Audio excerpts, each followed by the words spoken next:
कृष्ण जय श्रीमन नारायण। जब हाथी जैसा बलवान प्राणी भी ईश्वर का नाम लेता है और हार जाता है तब ईश्वर का नाम लेता है तो अवश्य ही ईश्वर प्रकट हो जाते हैं और उसकी सहायता करते हैं। आज हम श्रीमद् भागवत में चर्चा कर रहे हैं गजेंद्र की। गजेंद्र हाथी को कहते हैं। सुखदेव जी कहते हैं, राजन त्रिकुट पर्वत पे एक गजेंद्र रहता है, अर्थात हाथी रहता है, अपने परिवार सहित जंगल में विचरण करता है। क्योंकि हाथी को स्नान बहुत प्रिय होता है, तो आज स्नान हेतु वो गजेंद्र, बड़ा बलशाली गजेंद्र था, वो गजेंद्र स्नान हेतु आज जल में गया है। जल में उसने बड़ा अपने परिवार सहित स्नान किया, सब परिवार को जल से निकाल दिया और स्वयं जल से जब निकलने ही वाला था तो जल के एक जंतु ग्राह ने उसका पैर पकड़ लिया।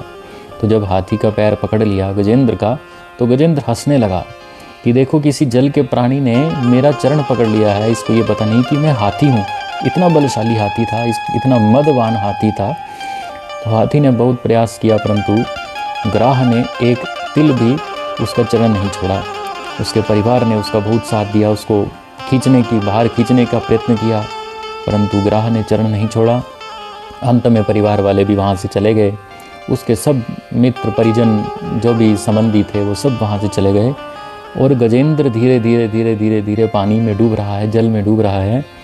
और आज डूबते डूबते उसको स्मरण आया कि मैंने अपना भी सहारा ले लिया, परिवार का भी सहारा ले लिया, लेकिन एक बार अब ईश्वर की शरण में जाके देखा जाए।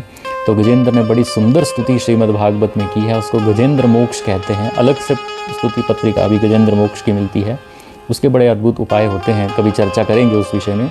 तो गजेंद्र ने बड़ी सुंदर स्तुति जब प्रभु की और अपनी स्तुति में गजेंद्र किसी देवता का या किसी देव का नाम नहीं ले रहे हैं और बड़े दार्शनिक श्लोकों के माध्यम से गजेंद्र ने भगवान की आज स्तुति की है। नारायण भगवान प्रकट हुए, गजेंद्र को ग्राह के बंधन से मुक्त कराया, ग्राह का भी कल्याण हुआ और गजेंद्र का भी कल्याण हुआ। तो कहने का भाव ये है कि पहले तो गजेंद्र का अहंकार अपने पे था, उसका अंत हुआ। उसके बाद परिवार का अहंकार था, उसका अंत हुआ। अपने मित्र परिजन संबंधियों का अहंकार था, वो समाप्त हुआ। अंत में जब शरणागति ईश्वर की ली तो ईश्वर प्रकट हो गए। ईश्वर सामने तभी आते हैं जब हम शरणागति ग्रहण कर लेते हैं, जब उनकी शरणागति ग्रहण करते हैं तभी ईश्वर की हमें दर्शन और ईश्वर प्रकट होते हैं। जय श्री कृष्ण, जय श्रीमन नारायण।